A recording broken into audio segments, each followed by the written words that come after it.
Sederhana aja bahwa semua aparat keamanan kita bisa bekerja dengan optimal supaya ormas-ormas itu tidak mengganggu produksi kita. Pak Zainul, tadi pertanyaan dari Ibu Mira, mana yang sudah masuk ke merah, mana yang masuk ke kuning, DPR, apakah sudah punya datanya? Jujur kita katakan belum. Karena data itu ada di pemerintah dan kita minta pemerintah untuk segera membuat mitigasinya gitu. Karena dalam rapat dengar pendapat, dalam rapat kerja dengan Kementerian Tenaga Kerja yang mitra kami di Komisi 9 dengan Bang Noel kemarin itu masih peta global tentang potensi PHK jumlahnya sekian di sektor ini segala macam. Tapi detailing. Tapi DPR sudah dapat sektor-sektornya kan? Mana saja yang masuk merah? Secara makro sudah. Tapi detailingnya masih kita belum dapat ya. Baik. Gitu. Nah, kita akan dalami terus ini melalui proses-proses persidangan yang ada di DPR. Kita kan ada RDP, ada Raker, ada juga kita fungsi pengawasan, ada juga fungsi budgeting termasuk dalam ini kita dorong. Di fungsi budgeting misalnya melalui badan anggaran di Banggar kita akan dorong adanya insentif, misalnya insentif fiskal dan juga ada relaksasi untuk pengusaha-pengusaha yang memang dalam posisi yang tadi itu merah, kuning, misalnya gitu. Nah, kita butuh sinergi ini dengan Bang Noel ini untuk segera membuat petanya ini, Mas, mitigasinya ini. Ya. Biar kita tidak gelap gulita ini, jangan sampai nanti tahu-tahu ada satu perusahaan PHK masa lagi, nanti perusahaan satu PHK masa lagi, sehingga kita tidak tergagap-gagap gitu. Tapi saya lihat Bang Noel ini, saya salut karena menemani buruh luar biasa. Minimal negara hadir dulu lah, itu sudah cukup lah bagi buruh. Untuk sementara ini bahwa mereka tidak sendiri. Oke, Bang Noel, singkat saja, apa yang bisa disampaikan kepada buruh supaya mereka bisa lebih tenang menghadapi kondisi seperti ini? Karena uncertainty condition-nya sangat tinggi sekali, Bang Noel. Ya, sekali lagi saya sampaikan bahwa buruh itu patriotisme dalam keluarganya, patriotisme juga untuk perusahaan, patriotisme juga untuk negara. Nah, kewajiban negara harus hadir di tengah-tengah mereka.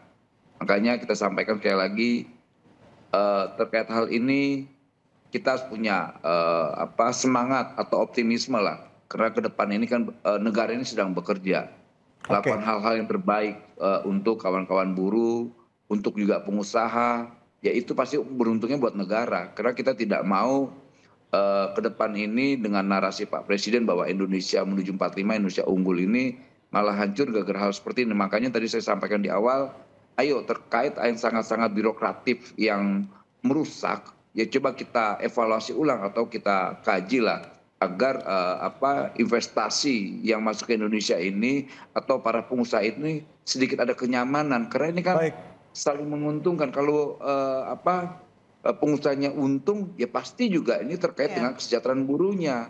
Nah makanya ya kita negara harus berpihak terhadap dua kebijakan ini. Pertama kebijakan terhadap investasi, juga kebijakan terhadap kesejahteraan buruh.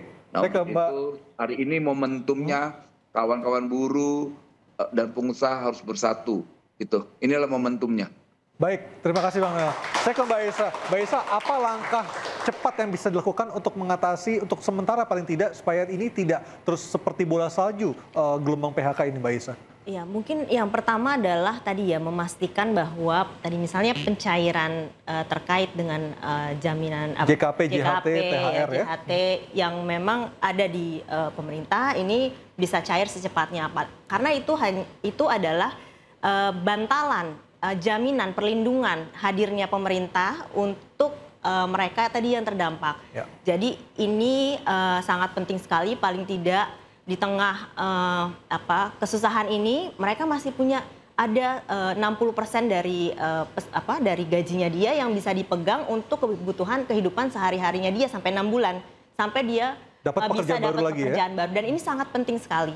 Dan yang kedua yang bisa dilakukan adalah tadi mungkin dengan Pak Wamen di sini kalau bisa mempercepat antar kebutuhan pekerja ya adalah kembali lagi kan bekerja. Jadi job matching bagaimana mereka memindahkan ini yang kan dia tidak punya kepastian THR pesangon itu nggak ada kepastiannya. Yang dia inginkan adalah kembali bekerja lagi. Jadi job matching kemana mereka bisa kembali bekerja lagi gitu ya. Industri mana yang bisa menampung mereka. Pekerjaan apa yang mereka bisa dapatkan lagi. Jadi pemerintah perlu memetakan sektor-sektor mana saja yang memang memerlukan tenaga kerja. Mungkin yang karakteristiknya sama, misalnya padat karya, kemudian juga mereka butuh, mungkin kalau mereka butuh upskilling gitu ya, mereskilling kemampuannya dia, itu juga diperlukan. Jadi pemerintah juga memberikan pelatihan-pelatihan yang bisa memberikan mereka siap bekerja lagi. Saya ke Pak Budi. Pak Budi, tadi masalah social cost tidak terduga biaya ormas. Salah satunya yang buat Sankir akhirnya pindah ke Vietnam. Sejauh ini apa harapan Anda, tindakan tegas dari pemerintah atau mungkin dibuat penindakan langsung atau ada undang-undang khususnya, perlindungan seperti apa yang para pengusaha harapkan dari pemerintah? Ya sederhana aja bahwa semua aparat keamanan kita bisa bekerja dengan optimal supaya ormas-ormas itu tidak mengganggu produksi kita. As simple like that. Nggak perlu ada undang-undang khusus dan segala macam karena pada dasarnya itu sesuatu yang ada di lapangan kok. Cukup penegakan hukum. Cukup penegakan hukum yang konsisten itu aja. Oke. Baik, Mbak Mira, singkat saja terakhir Mbak. Satu, cabut regulasi peraturan keputusan yang mereduksi, menghilangkan kesejahteraan rakyat secara keseluruhan. Yang kedua, tadi tegakkan hukum semaksimal mungkin sampai ke akar-akarnya. Kita dipertontonkan bahwa sekarang ini hukuman untuk para koruptor aja kan sangat sedikit. Dan saya minta kepada DPR RI yang terhormat untuk segera mensahkan RUU perampasan aset, karena itu penting. Nah, sambil menunggu RUU perampasan aset menjadi undang-undang, saya berharap betul kepada pemerintahan Pak Prabowo untuk mengeluarkan perpu untuk perampasan aset supaya kapok tuh para maling-maling koruptor. Baik. Yang ketiga, saya harus mengucapkan terima kasih kepada Bang Noel, karena kami baru kali buruh ini melihat bagaimana performan Pak Wakil Menteri Tenaga Kerja itu langsung, saya menjadi saksi. Ketika ada persoalan, dia langsung telepon dirutnya. Tentu dengan kesopanan yang beliau lakukan ya. Itu yang kita butuhkan, bukan ya kami akan menampung, kami akan kaji, itu nunggu waktu. Jadi saya kira kami buruh pekerja Indonesia terima kasih ya atas langkah-langkah yang dilakukan oleh Pak Wamenaker. Ini yang progresif dan revolusioner kalau menurut saya. Jadi ini kita butuhkan ya. Jadi bukan sekedar omon-omon, bukan sekedar untuk pencitraan, ya bukan sekedar untuk hanya dalam tanda kutip ya hanya untuk menyenangkan para buruh ketika ngadu, dia mendengarkan, nulis, setelah itu lewat. Nah tapi kalau Pak Wamenaker ini Bang Noel ini karena beliau mantan aktivis mungkin ya langsung beliau datengin dan telepon. Baik, tentunya buruh, apalagi para buruh yang baru di PKHK ini butuh langkah konkret dari pemerintah untuk membuktikan pemerintah hadir untuk masyarakat kecil. Saya Anissa Dasuki. Saya Aryo Ardi, terima kasih, selamat malam dan sampai jumpa. Thank you.